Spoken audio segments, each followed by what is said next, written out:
यार दोस्तों, आशा करता हूँ आप सब अच्छे होंगे और आगामी सीटेट एग्जाम जो कि 14 दिसंबर के लिए प्रस्तावित है, इसकी तैयारी अच्छे से कर रहे होंगे। आज का वीडियो बहुत ज़्यादा इंपॉर्टेंट रहने वाला है, जिसमें हम सीडीपी और इसकी पैडागोजी के टैग वर्ड्स के बारे में पढ़ेंगे, अच्छे से जानेंगे, एनालिसिस करेंगे। और मेरा विश्वास है अगर आप इस वीडियो को अंत तक देख लेते हैं तो आप 25 क्वेश्चंस आउट ऑफ 30 आसानी से सही कर पाएंगे, यानी कि 25 नंबर आपके आसानी से सीडीपी में सही हो जाएंगे। ठीक है, तो वीडियो बहुत इंपॉर्टेंट है, ध्यान रखिए। पेपर 1 और पेपर 2 दोनों के लिए इक्वली समान रूप से बहुत इंपॉर्टेंट रहने वाली है। इसमें हमने सिर्फ पॉजिटिव नेगेटिव टैग वर्ड्स ही नहीं, बल्कि पिछले 2011 से जुलाई 2024 तक सभी पेपर को अच्छे से एनालिसिस किया है, क्वेश्चंस को, और उसके बाद हमने टैग वर्ड्स बनाए हैं।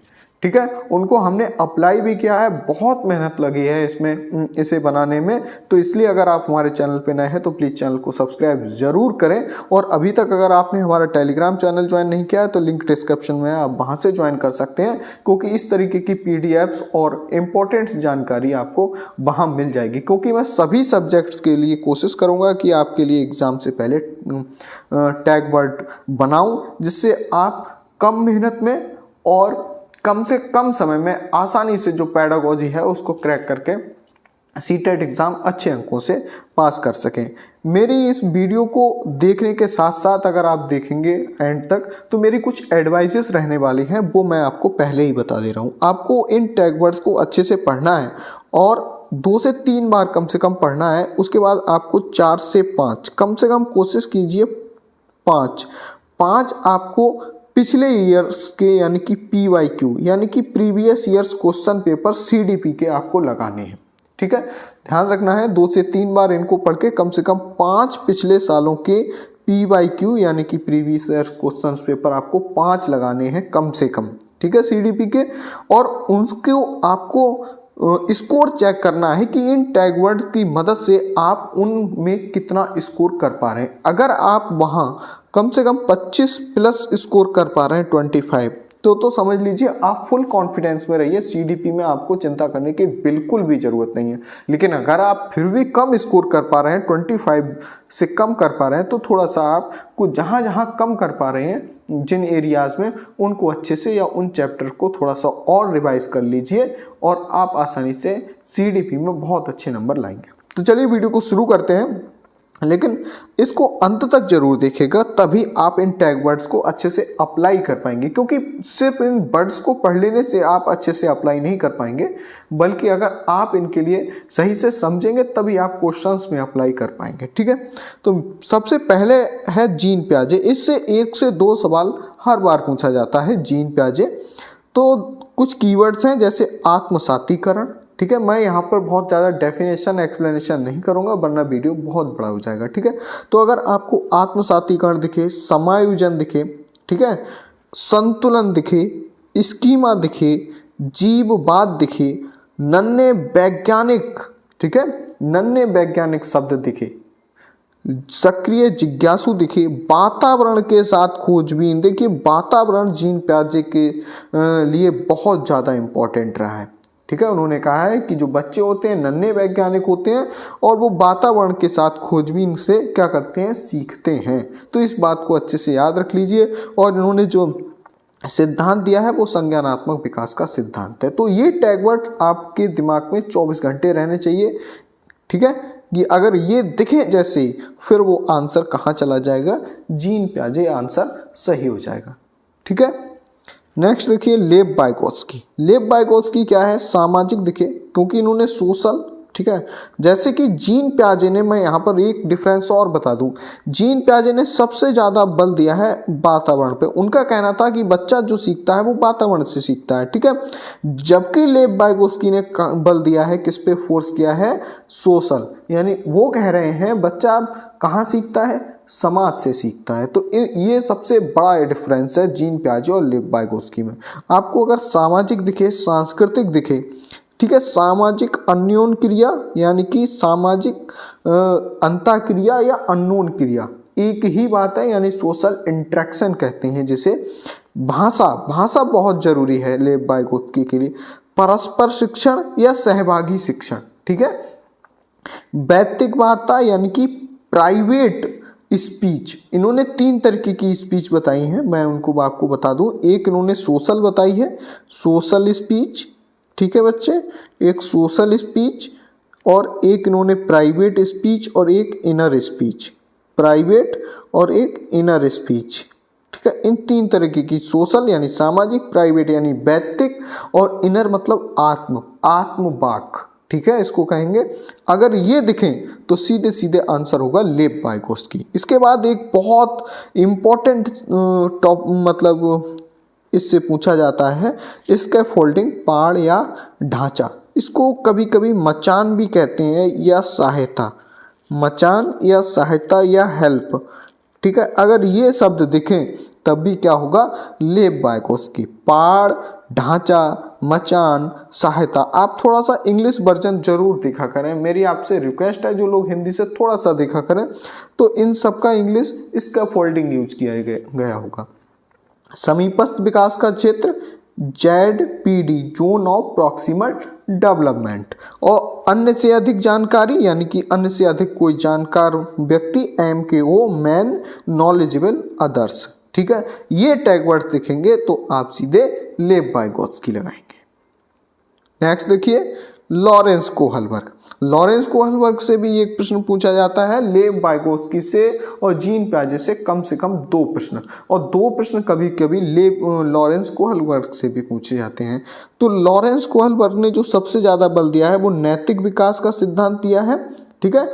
और जबकि लेव वाइगोत्स्की ने कौन सा विकास का सिद्धांत दिया था, सामाजिक सांस्कृतिक विकास का सिद्धांत, ठीक है। और नैतिक तर्कणा दिखे आपके लिए तब आप लगाएंगे लॉरेंस कोहलबर्ग।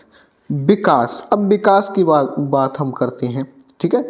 विकास क्या होता है, सतत या निरंतर चलने वाली प्रक्रिया है। सतत मतलब कॉन्टिन्यूस कहते हैं, ठीक है। सतत को याद रखिए, सतत एवं व्यापक मूल्यांकन से कॉन्टिन्यूस एंड कॉम्प्रिहेंसिव इवैल्यूएशन होता है। इसी तरीके से याद रखिए, सतत या निरंतर चलने वाली प्रक्रिया है विकास, इसे निरंतरता का सिद्धांत भी कहते हैं।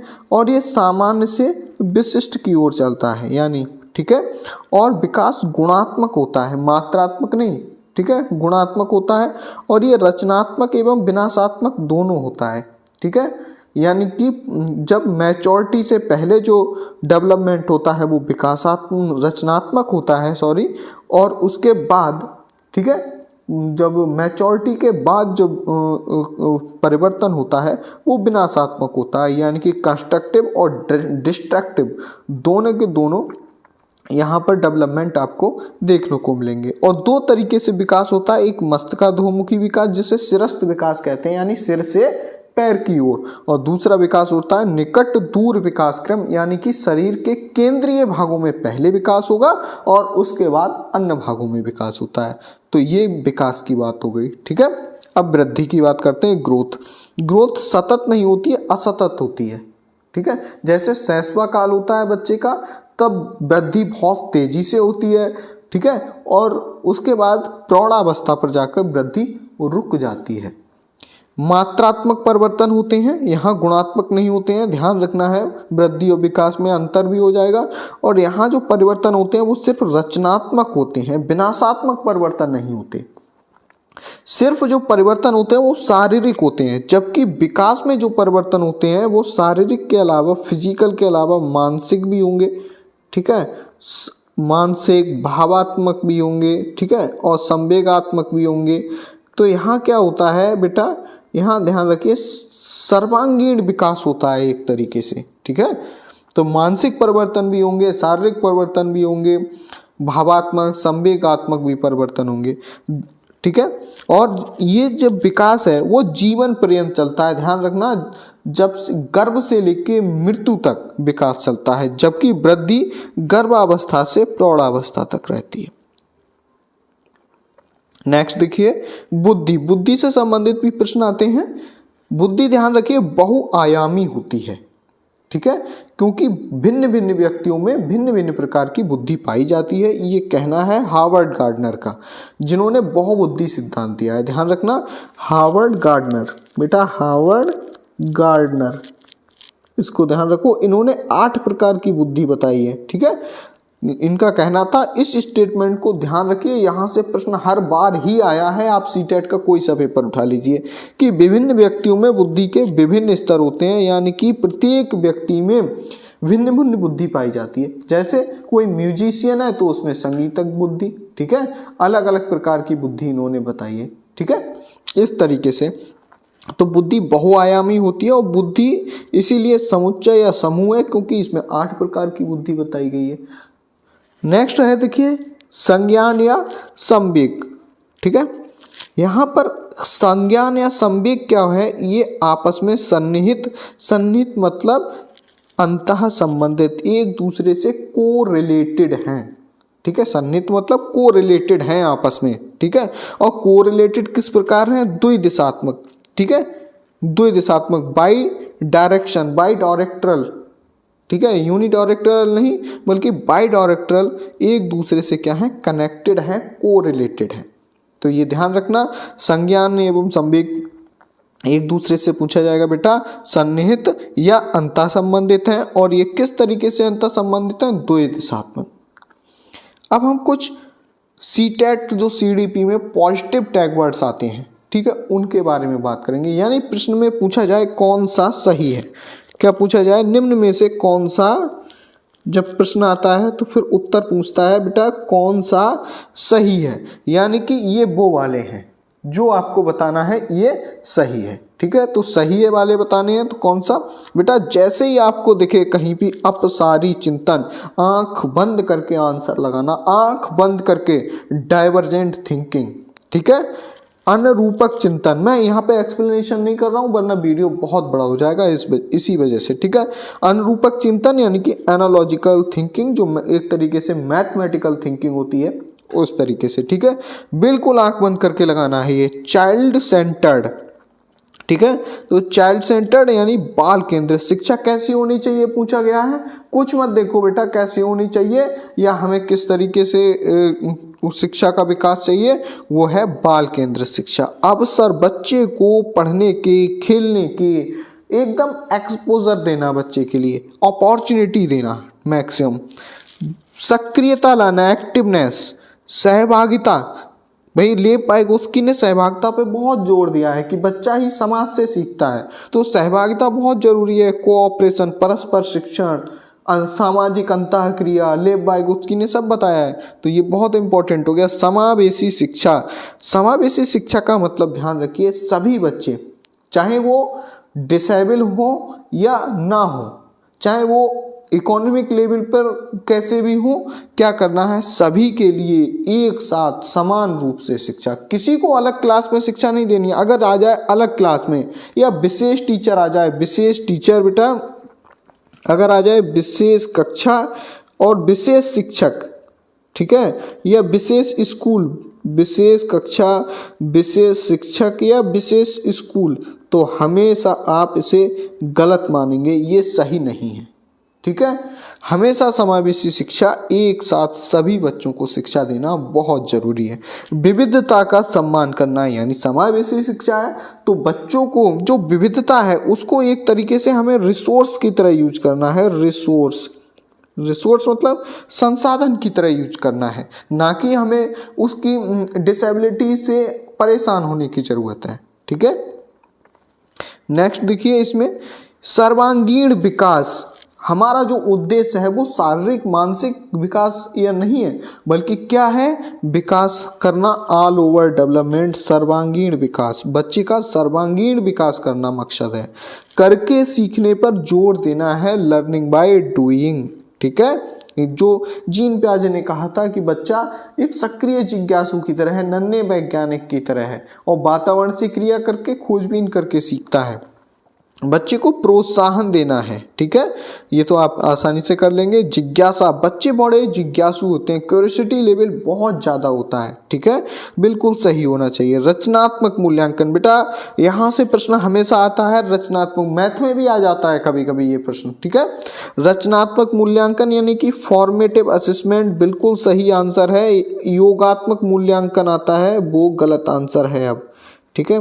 क्या होगा, योगात्मक जो मूल्यांकन होगा वो गलत है, ठीक है, योगात्मक मूल्यांकन अब बेटा गलत होगा। ठीक है, सतत एवं व्यापक मूल्यांकन बिल्कुल सही है, CCE। ठीक है, परीक्षा के साथ साथ ही पढ़ाने के साथ साथ ही उसका लर्निंग प्रोसेस देखना। ठीक है, कहाँ कमियां हैं, जहाँ कमी है उसको सुधारना सतत एवं व्यापक मूल्यांकन कहलाता है, ना कि परीक्षा। अगर आ जाए परीक्षा लेना, बच्चे से क्या लेना, परीक्षा लेना बेटा, एग्जाम लेना, ये सब नेगेटिव वर्ड है। ठीक है, क्या होना चाहिए, सतत एवं व्यापक मूल्यांकन।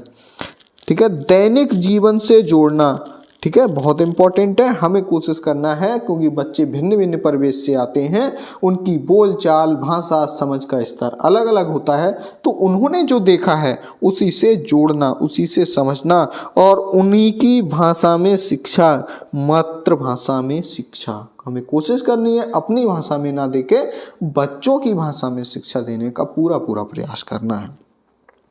अब हम देखेंगे कुछ नेगेटिव कीवर्ड्स, यानी ये पूछता है जब प्रश्न में कि कौन सा सही नहीं है, कौन सा सही नहीं है, तो सही नहीं है तो बेटा ये वाले जो होंगे ये सही नहीं है। कैसे, पुस्तक केंद्रित शिक्षा या शिक्षक केंद्रित शिक्षा, ये सही नहीं है। जब प्रश्न पूछेगा कौन सा सही नहीं है, तो हमेशा ध्यान रखिए पुस्तक केंद्रित या बाल केंद्रित शिक्षा, पुस्तक केंद्रित या शिक्षक केंद्रित शिक्षा सही नहीं है, जबकि होना चाहिए क्या, बाल केंद्रित शिक्षा, वो सही ऑप्शन होगा। यहाँ से आप इनको देख लेंगे तो आप आंसर्स को एलिमिनेट भी कर पाएंगे। ठीक है, तो सही आंसर तक आप आसानी से पहुंच पाएंगे। लैंगिक असमानता गलत है। ठीक है, निगेटिव है। जेंडर इनइक्वलिटी नहीं करना, क्योंकि समावेशी शिक्षा है, चाहे पुरुष हो या महिला हो, यानी कि चाहे लड़का हो या लड़की हो, बॉयज हो या गर्ल्स हो, सबके लिए समान तौर पर शिक्षा। जहाँ ये वर्ड दिखे आपको केवल, मात्र, सिर्फ यानी कि ओनली शब्द दिखे, वो नेगेटिव कीवर्ड्स आते हैं, तो वो सही नहीं होंगे बेटा। रटना यानी कि रूट मेमोराइजेशन। ठीक है, यहाँ पर रोल लिख दिया है, रूट कहते हैं, रोट मेमोराइजेशन, रटना, याद करना, कंठस्थ कराना, ये सब नेगेटिव कीवर्ड हैं, बच्चों के साथ ऐसा नहीं करना है। तो ये पूछा जाए कौन सा सही नहीं है, तब हम इन ऑप्शंस को मारेंगे। ये पूछा जाए कौन सा सही है, तो अब हमको ये नहीं पता है कौन सा सही है, तो हम ऐसे एलिमिनेट कर लेंगे, जो गलत वाले हैं उनको अलग निकाल देंगे, तो सही ऑप्शन मिल जाएगा। इसी को एलिमिनेशन मेथड कहते हैं। ठीक है, हतोत्साहित नहीं करना है, बल्कि प्रोत्साहित करना है। निष्क्रिय, बच्चा कोई निष्क्रिय नहीं बल्कि एक्टिव तौर पर वर्क करता है। वैज्ञानिक शब्दावली का प्रयोग नहीं करना है, भाई उसकी मातृभाषा में पढ़ाना है, उसके परिवेश से जोड़ना है, दैनिक जीवन से जोड़ना है। कोई वैज्ञानिक या भारी भरकम शब्दों का या कुछ भी प्रयोग नहीं करना है, कुछ भी नहीं। नेक्स्ट है, देखिए ग्रामर। बच्चे को ग्रामर से कोई मतलब नहीं है।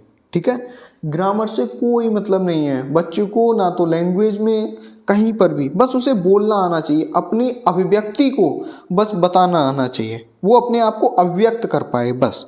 सीमित शब्द सही नहीं है, क्योंकि उसे अभी सीखने के असीमित अवसर देना है हमें। बच्चा खाली स्लेट नहीं होता, जो प्लेटो का एक स्टेटमेंट था, अगर मैं सही कह पा रहा हूँ, तो खाली स्लेट नहीं होता है बच्चा जब भी आता है आपकी क्लास में, उसके पास कुछ ना कुछ ज्ञान पहले से जरूर होता है, अपने घर वालों के बारे में, अपने परिवेश के बारे में, अपने बारे में कुछ ना कुछ उसको नॉलेज पहले से ज़रूर होती है, इसलिए उसका जो मस्तिष्क है वो कभी खाली प्लेट नहीं होता। योगात्मक मूल्यांकन नेगेटिव है, यानी कि सबमिट असेसमेंट कहते हैं इसे, ये गलत है। फॉर्मेटिव असेसमेंट यानी कि रचनात्मक मूल्यांकन अब सही आंसर है, या सतत एवं व्यापक मूल्यांकन सही आंसर है। अभिसारी चिंतन गलत है। कौन सा बेटा, कन्वर्जेंट गलत है, जबकि मैंने बताया था कौन सा सही वाला है, अपसारी कौन सा सही है, अपसारी जब नेगेटिव पूछा जाए तो अभिसारी। प्रकार्यात्मक स्थिरता, अगर फंक्शनल फिक्स्डनेस आए, स्थिरता आए, तब भी ये गलत होगा। विशेष शिक्षक अलग, या विशेष कक्षा या विशेष स्कूल, यहाँ पर लिख लीजिए विशेष स्कूल, ये बिल्कुल गलत होंगे। मानकीकृत शब्दावली ये बहुत आया है, बहुत बार आता है, एक दो प्रश्न में जरूर मिलेगा आपको, तो ये भी निगेटिव कीवर्ड है, ये सही नहीं होगा। जब बेटा पूछा जाएगा कौन सा सही नहीं है, ठीक है, तब आप इसका प्रयोग करेंगे, ध्यान रखना है। और एक तरीके से और कर सकते हैं, अगर आपको सही उत्तर नहीं पता है तब आप पहले गलत उत्तर जो है उनको कट कर लीजिए और फिर आप सही उत्तर पर पहुंच जाएंगे। ऐसे आप सही उत्तर को एलिमिनेट करने के लिए भी नेगेटिव टैग वर्ड्स या पॉजिटिव टैग वर्ड्स का प्रयोग कर सकते हैं। मेरी एडवाइस है, आखिर में फिर से रिपीट करूंगा कि कम से कम आप 5 प्रैक्टिस सेट CDP के, प्रैक्टिस सेट यानी कि सॉल्व्ड पेपर, प्रैक्टिस सेट वो नहीं बता रहा हूँ जो किसी ने अपनी मर्जी से बनाए हैं, बल्कि सॉल्व्ड पेपर पिछले वर्षों के आप ले लीजिए, प्रीवियस ईयर्स पेपर ले लीजिए और वहाँ से आप इन कीवर्ड्स को ट्राई कीजिए और अपना स्कोर लगाइए, हमें भी कमेंट कीजिए। आशा करते हैं वीडियो आपको अच्छा लगा होगा। मिलते हैं नेक्स्ट वीडियो में, तब तक के लिए जय हिंद, वंदे मातरम।